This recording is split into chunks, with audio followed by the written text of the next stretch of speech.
Now let us look at some of the functional level internal metrics. We talked about the system level internal metrics for logistics.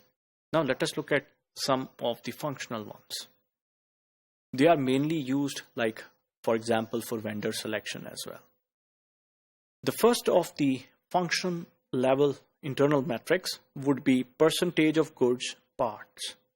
The percentage of good parts is a measure of the reliability of the supply in terms of the quality of the delivered parts.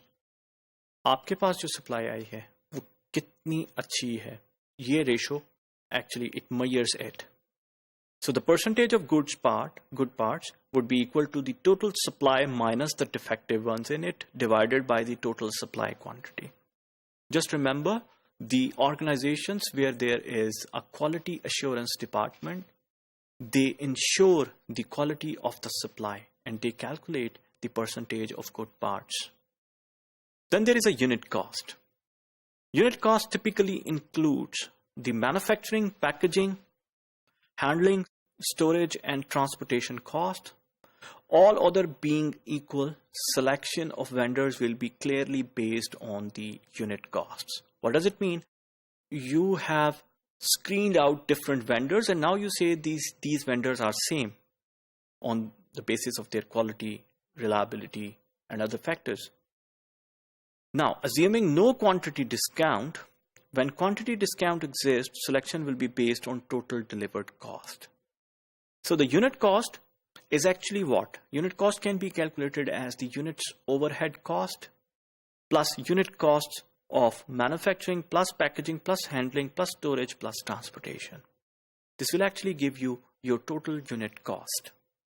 Then there is delivery reliability. Delivery reliability indicates the variability in delivering a buyer's order. There are two things that are important for a buyer. The first is a shorter promised delivery time. The second is having zero variability around it. So a shorter delivery time is required. The second thing is having zero variability. There should be as low variation in it. That means if delivery is to be done today at 12th hour, the variation could be like for 2 or 3 hours or for some period of time which is bearable, but not more than that. So most customers would prefer a low variability and longer delivery time to a highly variable shorter delivery time. That is also important, and it is true for every EDLP, everyday low pricing phenomena products.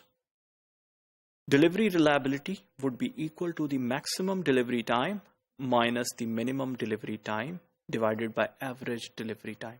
So what was the maximum time? What is the minimum delivery time for one supplier and the average delivery time of it?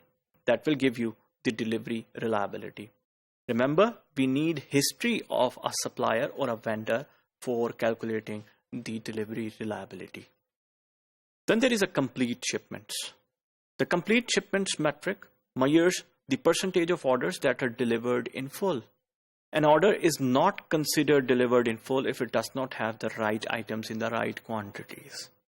So complete shipments would be number of orders delivered in full divided by total orders in that period.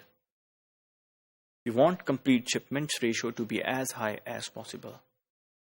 So student, these were some of the functional level internal metrics, and we have seen that it is based on the functionality of that organization. Thank you.